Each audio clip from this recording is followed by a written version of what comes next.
So hello and welcome back to another video. Now this one's going to be slightly different with the fishing being pretty slow at the moment during the month of February over here in Guernsey. I decided to do a bit of a different video today to just give a few very simple tips regarding lure fishing for bass. Now before I start, what I will say is there are many things that come into play when you're out targeting bass on lures. The internet is full of really good advice from some really top anglers. I'm only covering sort of the basics here, and really I'm just using sort of 4 or 5 different points of advice that I take into account when I go out fishing. I'd say they're probably the main things that I look at when I'm looking to go out on a session. So the first point I'd like to talk about today is lure choice. Now obviously as bass anglers we mount masses and masses of lures. We always have too many for what we need, but it is good to have a good variety when you're out. Now, these can vary from diving lures, soft plastics, hard diving lures, hard plastics, surface lures, subsurface, weighted, unweighted, treble hooks, single hooks. There really is a really big variety out there. Now, the main thing I would say to you, especially if you're just starting out lure fishing for bass, is to know which lures to use and where to use them.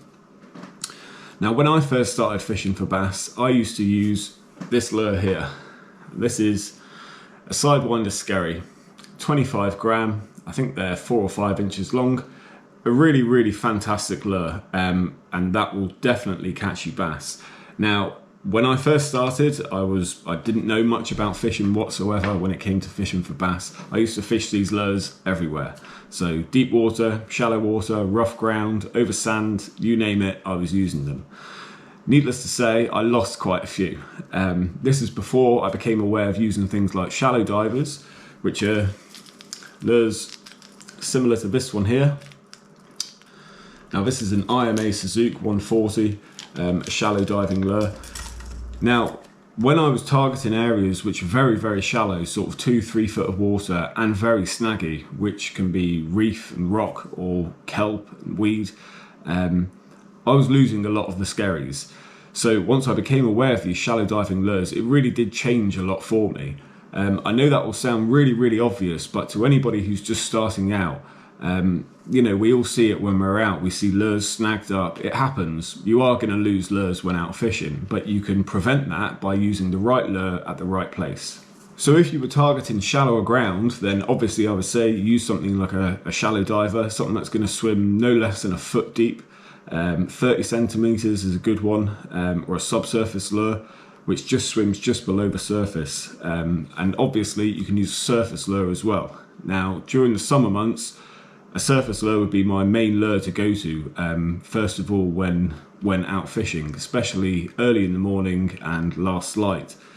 So yeah, it really opens up a whole different world. Now that's not to say that you can't fish a soft plastic over it. If you're confident enough that you can fish it without snagging up, then by all means go ahead. Alternatively, you can use something like this, a Savage Gear gravity stick. Now this one is actually weighted. I've got a 3 gram 5.0 hook on there, but you can fish these unweighted.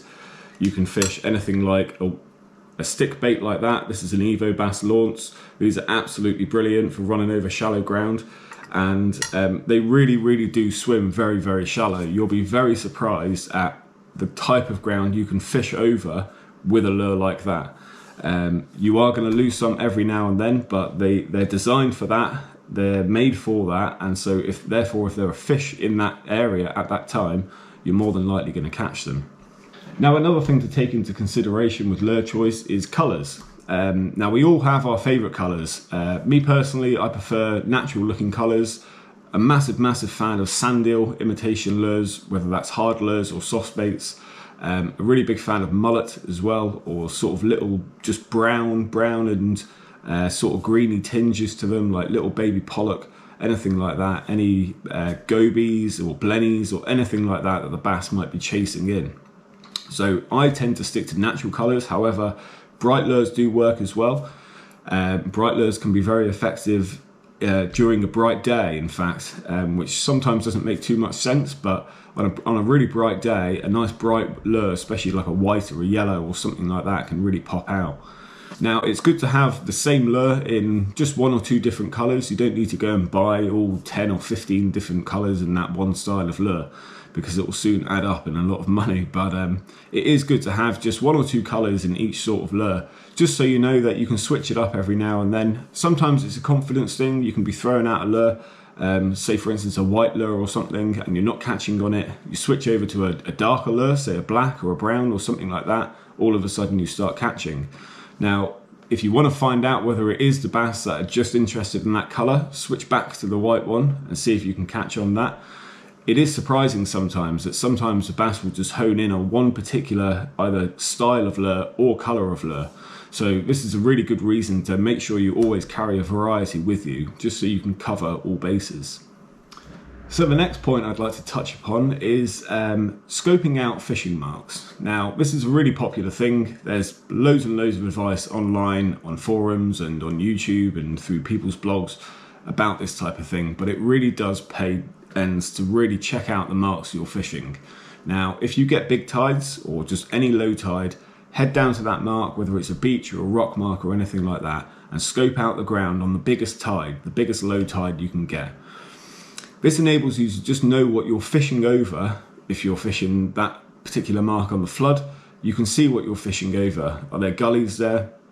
You've got pinnacles of rock, just anything like that. Anything which is going to be a sort of a bass motorway, or anything where you think the fish are going to be holding, or just chasing bait in as that tide's rising. Now, this can also work as well for just completely sandy beaches. When you get a big spring tide, head straight down to the shoreline.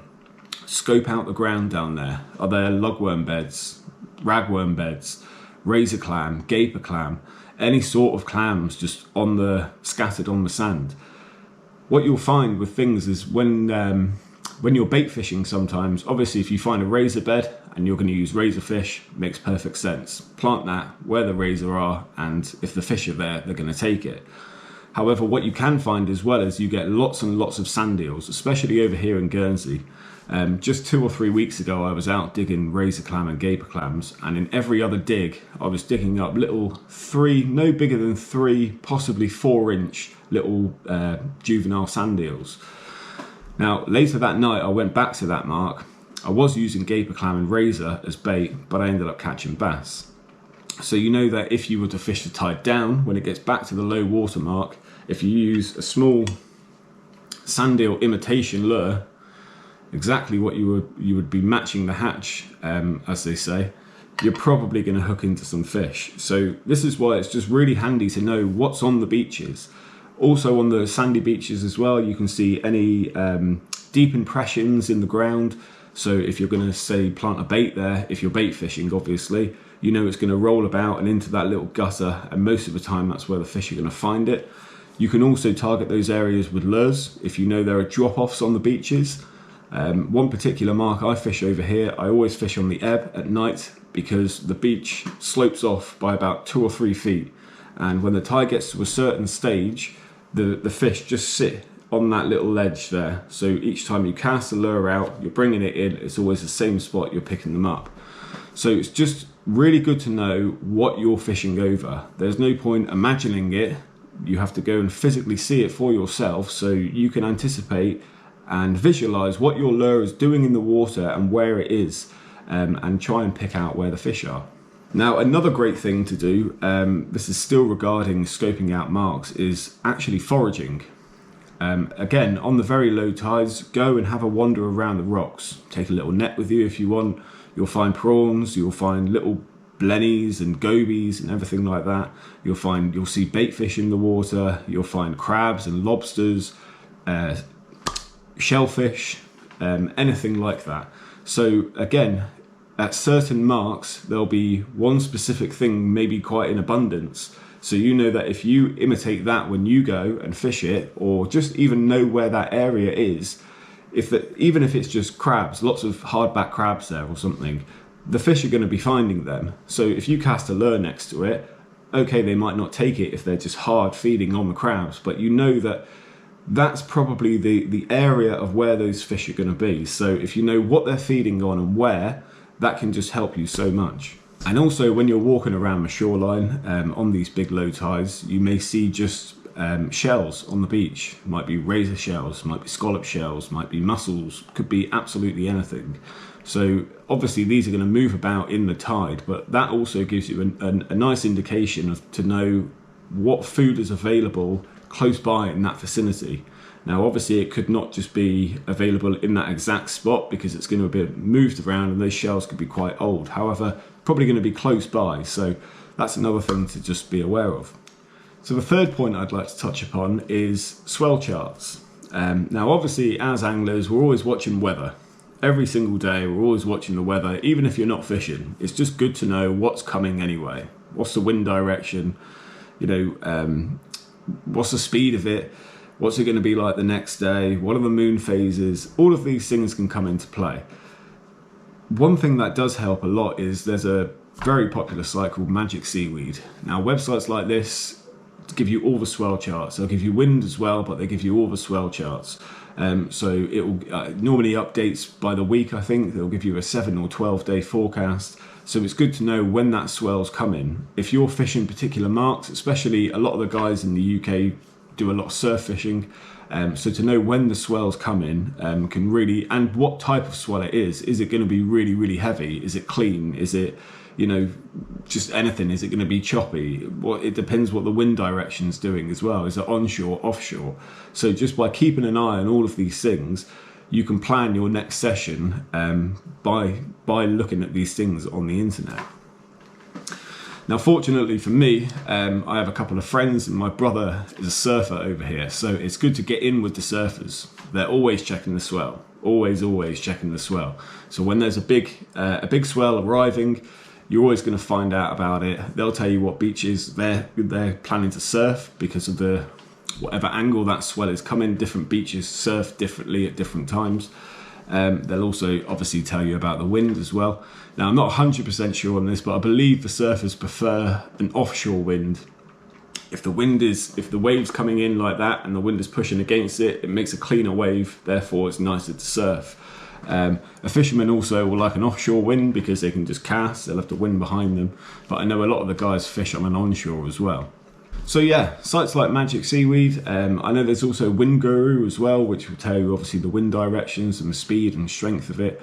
Obviously all the weather channels online, keep up to date with those, have them on your phone. Nowadays obviously there's apps for everything, so you can have all the weather and swell charts on there. Easy to access, easy to know, and it's also a handy thing to have on your phone because if you're ever out, we all know what the weather's like, it can change at any minute, wind directions can change, so it just keeps you up to date and you can therefore plan your fishing trip that little bit better. So the fourth point I'd like to talk about is keeping up to date with social media posts, blog posts, everything like that in your local area.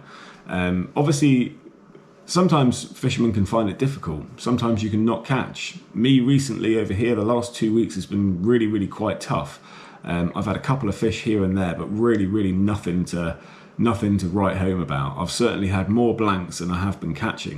But there are still fish being caught.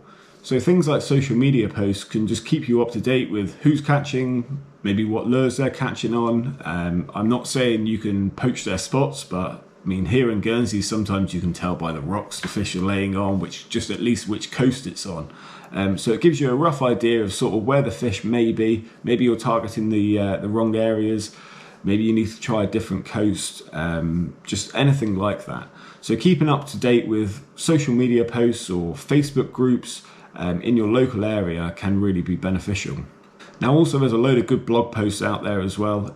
We all know the well-known fishermen who write blog posts. They're brilliant pieces of advice. Even experienced anglers can pick up one or two little things from other anglers. It happens on a daily basis, I would say. You can really never stop learning when it comes to fishing. You're only ever trying to better yourself. And by learning as much as you can, hopefully makes you a more consistent angler. And yeah, it can just be so great to take on little tips from other people which you may not even think of yourself. Now the fifth and final tip that I'd like to talk about, we've just spoken about blog posts, social media, stuff like that, and this one's a bit of a similar one, but it is YouTube. Now, there are more and more anglers filming themselves fishing nowadays, and that covers all aspects of sea fishing, also freshwater as well, but there are a lot of channels out there where you can pick up great information from different people. Everybody's got their own way of doing it. Everyone fishes in their own style. They fish different marks and things like that. So by watching a few of them and picking up different things from them, if you are new to lure fishing for bass at all, it is getting a bit more popular now by people recording their sessions. For obvious reasons, a lot of people don't record their sessions, which is completely fair enough. Say for instance, my videos, I like to try and get across as much as I can by filming a fishing session without giving too much away, but also you want tips in there. People don't just want to see you catch fish. People like to know how and why you're doing things, how it's working for you, what's the logic behind it and things like that. So I hope that, say for instance, my channel and the lure fishing for bass videos on there at least provide a little bit of that. I want them to be entertaining at the end of the day, but I also do want them to provide a little tip or two. This isn't going to the experienced angler, it's going to the people who are at the same stage I was at one time. And when I was out there looking for these sort of things online, they just weren't there. You had blogs, but when it came to sort of videos and things like that, there really wasn't much out there. So yeah, YouTube in that sense can be an absolutely brilliant thing to have. There's how-to videos on there. I mean, just for instance, on my channel, there's a few videos on there about talking about lures and talking about why I'm using them. In most videos, I'll tell you what I'm doing as I'm doing it, which areas I'm targeting, how I'm trying to work out what the tide is doing and everything like that. But there are plenty of other YouTube channels out there as well, which are doing very similar things to me.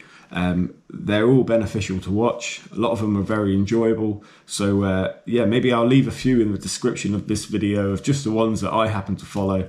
And if you haven't heard of them, then go subscribe to their channels as well.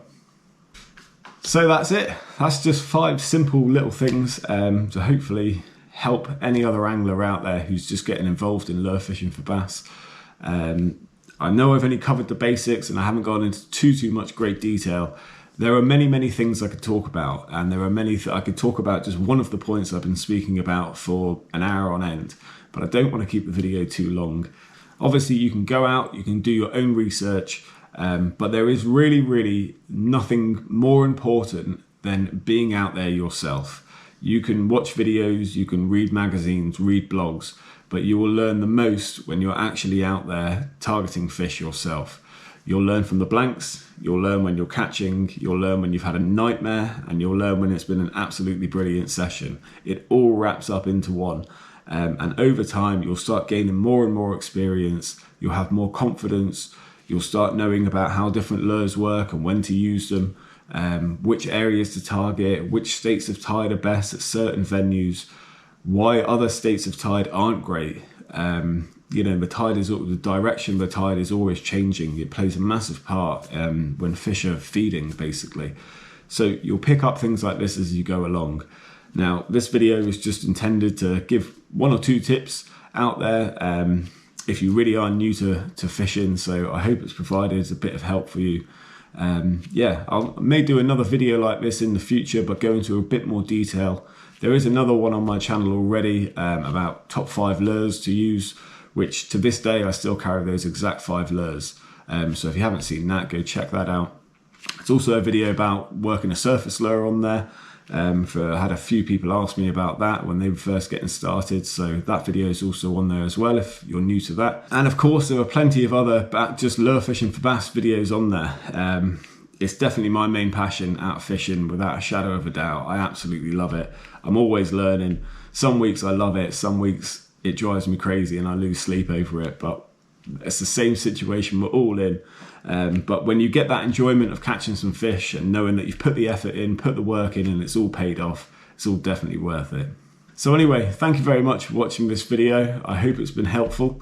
Please go check out the other videos on my channel.